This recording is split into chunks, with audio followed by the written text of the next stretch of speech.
உலக புகழ்பெற்ற அலங்காநல்லூரில் பிப்ரவரி 1ஆம் தேதி ஜல்லிக்கட்டு நடைபெறும் என அறிவிக்கப்பட்டுள்ளது. இதனைத் தொடர்ந்து அங்கு நடந்த தொடர் போராட்டம் முடிவுக்கு வந்துள்ளது.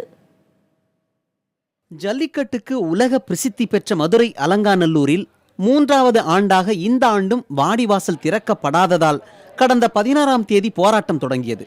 பொதுமக்களின் கோரிக்கையை ஏற்று ஜல்லிக்கட்டு நடத்த ஏதுவாக கடந்த 21ஆம் தேதி மாநில அரசு அவசர சட்டம் இயற்றியது.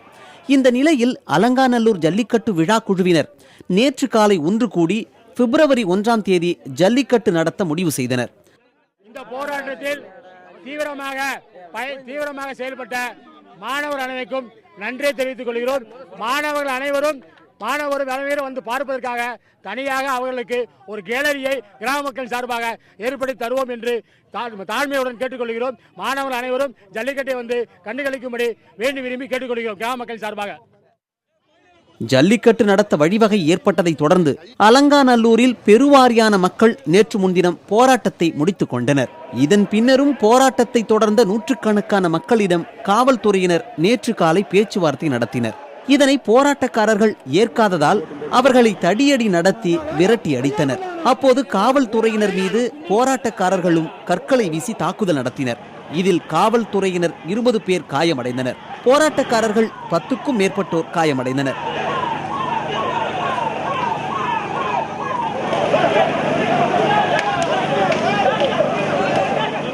அலங்காநல்லூரை தொடர்ந்து பாலமேடு ஜல்லிக்கட்டு குழுவினரும் ஆலோசனை நடத்தி பிப்ரவரி 2ஆம் தேதி ஜல்லிக்கட்டு நடத்தப்படும் என்று அறிவித்துள்ளனர். பிப்ரவரி 1ஆம் தேதி ஜல்லிக்கட்டு போட்டிகள் நடைபெறும் என விழா கமிட்டியினர் போராட்டக்காரரிடம் தெரிவித்த போதும் காவல்துறையினர் பேச்சுவார்த்தை நடத்திய பொழுதும் எந்த ஒரு உடன்பாடும் எட்டப்படாத சூழ்நிலை தொடர்ந்து போராட்டத்தை நடத்தி வந்தார்கள். 500க்கும் மேற்பட்டோர் போராட்டத்தை நடத்தி வந்த சூழ்நிலையில் காவல்துறையினர் அதிக அளவில் குவிக்கப்பட்டு அவர்களை தடியடி மூலமாக கலைத்து அவர்களை விரட்டி அடித்தனர். தொடர்ந்து அலங்காநல்லூருக்குள் வெளியூர்காரர்கள் யாரும் செல்லாத வண்ணம் அதிக அளவில் காவல்துறையினர் குவிக்கப்பட்டுள்ளனர்.